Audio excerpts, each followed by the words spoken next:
Hey guys, welcome back to Total Tactics FPL. It's Fran here and I'm back with my Game Week 7 team selection. A lot of things have changed. We had the Brighton suspension, which means that there will be a suspension between Brighton and Crystal Palace in Game Week 8. We had Tuchel being sacked and Liverpool having a horrendous result versus Napoli as well. And we'll see what happens. I don't think Klopp will be sacked, but we'll see. This week, though, just reviewing Game Week 6, I'm sure you guys all saw my video, but 48 points. The main issue I would say is I did waste, in a sense, my other transfer going into Sanchez, and it hurts me even more because of the Brighton suspension. I'm now locked in with 3 Brighton players, and even though it was actually a decent game week because Trossard, my one of the 3 Brighton players, absolutely saved it for me. It does mean I'm almost forced into a Game Week 8 wildcard. I feel like that's the situation I'm put in, especially because Ward has to play versus Spurs in Game Week 8. So that's the kind of main issue. But let's go into my team selection for this week.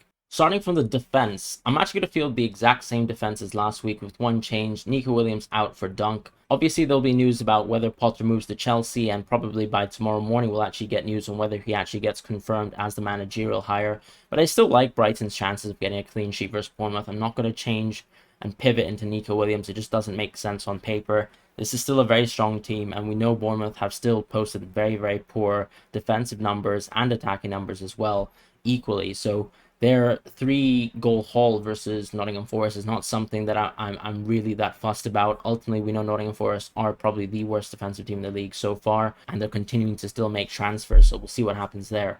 But with Trent and Cancelo and James, I guess that there's going to be discussions about whether you want to play Cancelo in a fixture versus Tottenham, whether you want to play Trent versus Wolves after the shocking performance versus Napoli.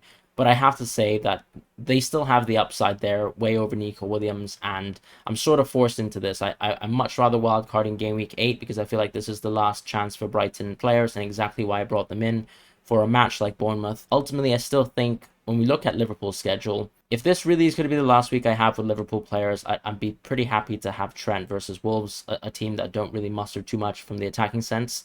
And then Cancelo with the Walker injury, I do think he looked exceptional versus Sevilla as a right back. So I will be very interested to see how he develops for Spurs. Last game last season when Tottenham were facing City, Cancelo actually had a fantastic performance in the second half.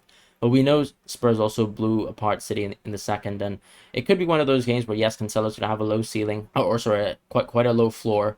But I think the ceiling's equally high, and I'm just thinking about opportunities, if especially now with Haaland, what Cancelo can do in open play, and we've already seen that so far when he played right back for Sevilla, so a big plus there. And with James hoping to get a bit of a new manager boost, and I think he is going to be, out of all the players between Liverpool and Chelsea, which is that tough matchup in Game Week 8, I can easily see myself keeping James on this team. Moving on to the midfield, I'm actually going to make a huge decision here, and I still haven't actually set my mind on it. I could actually stick with Luis Diaz and actually roll the transfer into a wild card, which sounds insane, but I really can't see one transfer to really upgrade my squad, especially since all the Brighton players have such a good game, and Luis Diaz looked so good versus Napoli. I know this sounds absolutely nuts, but yes, in a 4-1 performance, Luis Diaz did look like Liverpool's best player by far.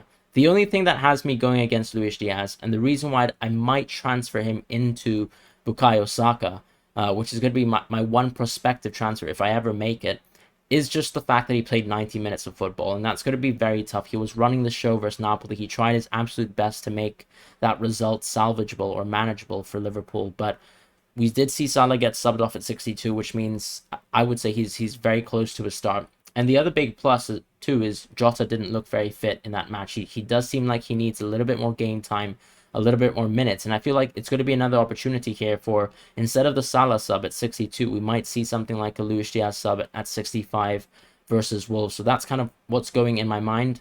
And then with Martinelli, just a great fixture versus Everton, so he stays in the team alongside Trossard versus Bournemouth.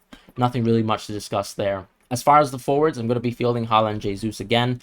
This might be the last week for Jesus. We'll see when I reach the Game Week 8 wildcard and actually have a thought about what kind of forwards I'd like to go for. I know a lot of people will be thinking about Mitrovic and Tony, and even someone like Isaac, and we'll do a little bit of a Game Week 8 wildcard draft because I think it's so pressing and it actually does impact how I even play Game Week 7, for example.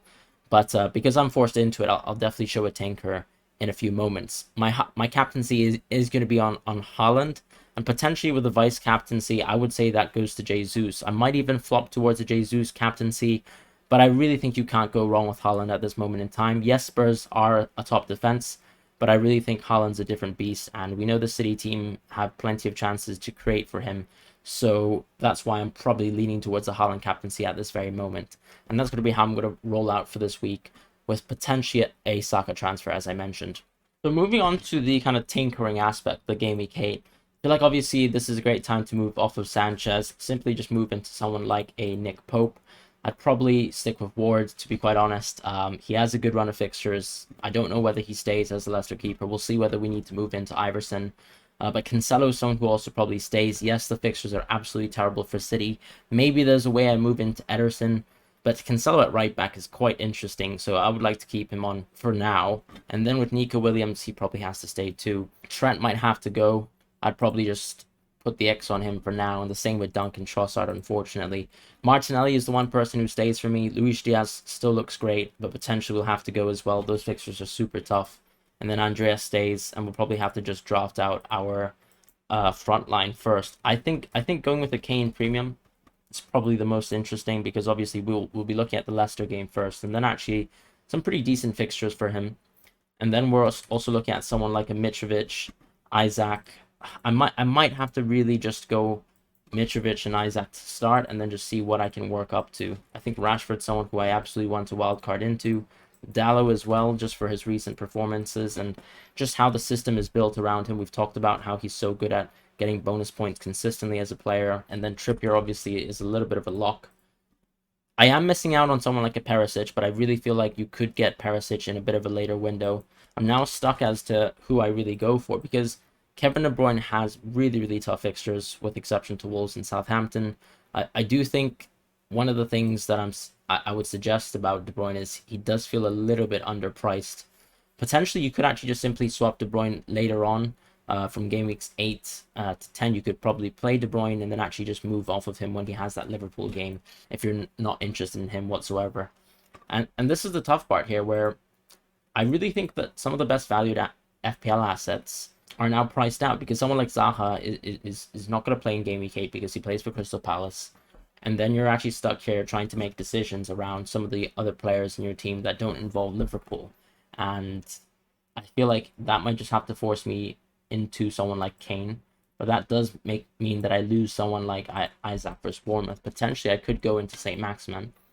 But it still doesn't really make sense, right? Because I'm operating 4-3-3 strategy. So that's one of the tricky things here. I could move into Kane, and then we could just go into Bailey for now, I suppose, and then just think about how I can spend 0.6 better. Potentially, it just means that I go for someone like Fofana, because he's got such a good run, and then I've got money in the bank to sort of play around with a few players, and potentially also by game week 8, because of Rashford's price rises, this team might actually be something a little bit closer to fully utilizing my cash, potentially with even some Trippier price rises.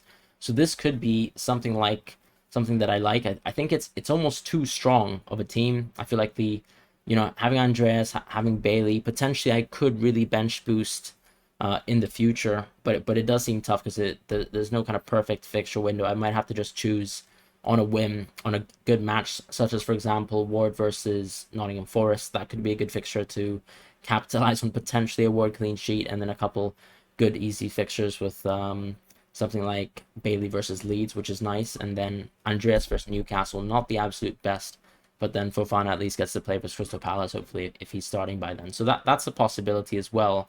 And that's a freemium draft, so it kind of shows you how crazy it is when you go off Liverpool, what sort of team you can create. But I think the temptation is also there to potentially stick with players like Salah and Trent. This is a little bit of a kind of reactionary draft to the Napoli results, so don't mind me if you feel like I've shown a bit of bias as well to that really, really horrendous result, but this could be a potential draft for now based on the tinkering. But anyways, thank you guys so much for watching the video, and I'll catch you guys with the cheat sheet tomorrow.